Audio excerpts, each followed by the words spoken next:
Dopo essersi salutati militarmente, Messe e il generale neozelandese Bernard Freyberg hanno una breve conversazione circa la situazione logistica seguente alla resa delle truppe italiane in Tunisia.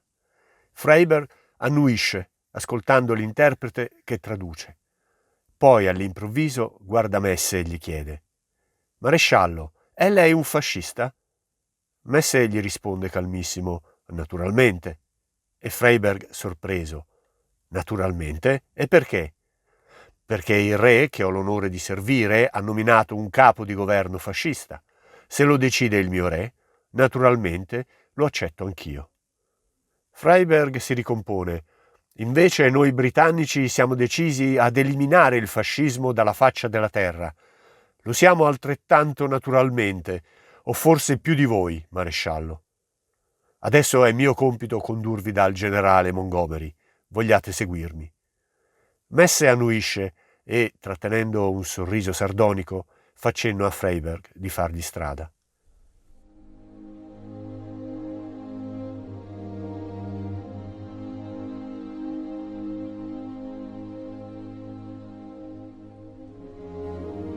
Quando si parla della campagna del Nord Africa nella Seconda Guerra Mondiale, gli unici argomenti trattati ad nauseam sono il fallimento di Graziani, la perizia di Rommel e del suo Africa Corps, i Desert Rats di Montgomery, eccetera, eccetera. È pressoché impossibile trovare altro, salvo qualche cenno sporadico all'eroismo della divisione Folgore e Ariete. Apriti cielo solo a menzionare i ragazzi del reggimento, poi divisione, giovani fascisti, che pure suscitarono l'ammirazione del nemico. La verità è che le battaglie vinte e perse dall'asse Nord Africa furono combattute anche e soprattutto dai soldati italiani, abilmente condotti dal generale Messe, a cui Rommel aveva lasciato una situazione disperata. Ma torniamo alla storia.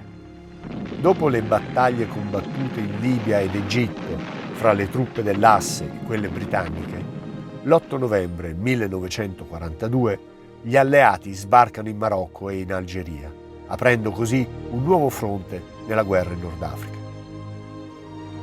Gli anglo-americani inizialmente incontrano qualche resistenza da parte delle truppe francesi nelle colonie amministrate dal governo di Vichy, ma alla fine questi cedono e poco dopo passano addirittura dall'altra parte, nonostante gli ordini di Pétain di resistere ad oltranza. Le truppe dell'asse si trovano quindi prese fra due fuochi. Ad est combattono contro l'8ª armata britannica, mentre da ovest le truppe anglo-americane ormai in possesso dell'Algeria potrebbero prendere le forze italo-tedesche alle spalle. L'armata italo-tedesca, reduce della cocente sconfitta di El Alamein, è in rotta e si ritiene ormai impossibile, infatti, tenere le posizioni in Libia. La ritirata dell'armata italo-tedesca continua fino alla linea del Maret, una serie di fortificazioni al confine tra Tunisia e Libia, dove si organizza una solida e stabile linea di difesa per la prima volta dopo Al Alamein. Mussolini, scontento, avrebbe voluto difendere Tripoli casa per casa, come accaduto a Stalingrado da parte dei russi, ma ciò non è possibile. La città è facilmente aggirabile ed ogni resistenza si tramuterebbe in una trappola senza via d'uscita. Il 23 gennaio 1943 le truppe dell'8ª armata britannica entrano a Tripoli, occupando la città dopo 32 anni di dominio italiano. At a crossroads just outside the city, the vice-governor of Libya, the prefect of Tripolitania, and the mayor of Tripoli meet General Montgomery for the formal surrender of the city. The much-braided uniforms of the Italians failed to impress the commander, wearing his battle dress, the familiar tank beret, and 2 sweaters of different colors. His orders are that the life of the civil population continues, but that any treachery, espionage, and subversive activity will be severely dealt with. Le truppe italiane, nel frattempo, occupano facilmente Sfax e Gabes e si assicurano così i necessari accessi al mare, vitali per il trasporto di truppe e rifornimenti. Il generale von Arnim decide di contrattaccare proprio in quel settore, consapevole che le sue unità corazzate avrebbero dovuto essere superiori a quelle francesi, da poco aggregate a quelle alleate. E non ha torto. Il 31 gennaio 1943 le truppe francesi vengono costrette alla ritirata ed i carri di von Arnim riescono a conquistare il passo di Faid, causando così l'arretramento del secondo corpo d'armata statunitense verso Gafsa. Rommel vede in questa vittoria la possibilità di effettuare un'offensiva molto più ampia, sfruttando il successo ottenuto da von Arnim, e riesce ad avere il via libera per la sua operazione. Il 14 febbraio l'offensiva rischia di tramutarsi in una clamorosa vittoria delle truppe dell'Asse. Infatti, sfruttando il passo di Faid, da poco conquistato, e attaccando verso Gafsa, la divisione corazzata americana rischia di essere accerchiata. Le perdite statunitensi sono altissime: 4.000 uomini tra morti, feriti e prigionieri e 112 carri distrutti o catturati. Il 19 febbraio l'offensiva riprende. Le truppe italo-tedesche avanzano in direzione di Kasserine. Le forze alleate oppongono una tenace resistenza finché nel pomeriggio del 20, verso le 16:30, il 7° reggimento bersaglieri riesce a conquistare Monte Semmama.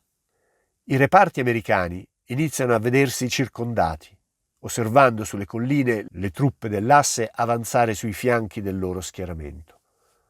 Poi l'intervento della 10ª Divisione Panzer fa crollare definitivamente le difese statunitensi. Verso sera il passo di Kasserine è ormai nelle mani degli italo-tedeschi. L'offensiva si arresta però, nonostante Rommel abbia già predisposto le direttrici d'attacco per continuare l'avanzata. Le forze dell'Asse temono di dover incappare in una controffensiva nemica ritenuta ingestibile in quelle condizioni. Piano piano si torna così alle posizioni iniziali.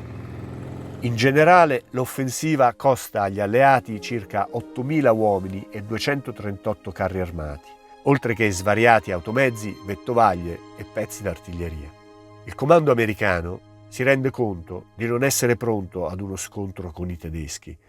Le truppe si erano sbandate troppo facilmente e spesso di ciò sono accusati i soldati di colore, rei di arrendersi troppo facilmente al nemico.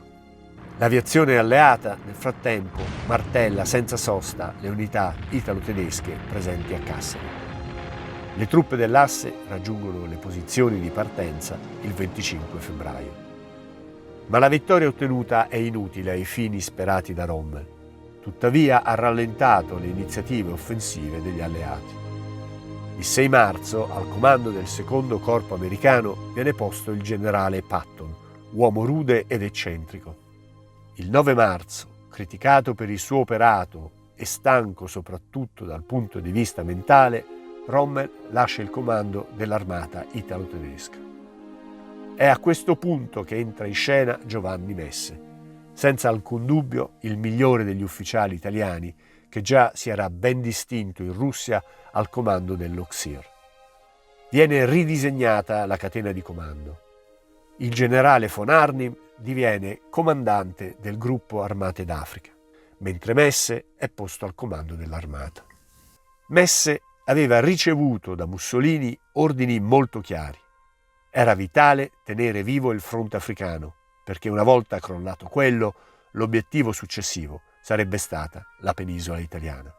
Il generale, consapevole dell'arduo compito, si rende conto che tenere la Tunisia in quelle condizioni, con truppe logorate e con rifornimenti ormai quasi inesistenti, è un'impresa disperata. Tuttavia non si perde d'animo. Appena preso il comando, riorganizza i reparti italiani in vista dell'imminente offensiva britannica sulla linea del Maret. Il 20 marzo Montgomery dà il via all'operazione Pugilist, l'attacco alla linea difensiva del Maret. Le truppe dell'Asse reggono l'urto frontale delle unità corazzate britanniche ed infliggono loro molte perdite. Allo stesso tempo, Montgomery fa compiere alle unità neozelandesi e francesi una manovra accerchiante. Il 22 marzo il comando britannico interrompe l'attacco frontale. Le perdite si sono fatte ormai troppo elevate ed i risultati insoddisfacenti. Continua invece la manovra sul fianco. Il 26 marzo, grazie ad un massiccio intervento della Desert Air Force, i britannici riescono alla fine a sfondare. Nel frattempo, il generale Patton inizia l'offensiva nel settore centro-sud del fronte tunisino. L'obiettivo è lo stesso dell'operazione inizialmente prevista per gennaio: prendere Sfax e intrappolare l'armata italo-tedesca.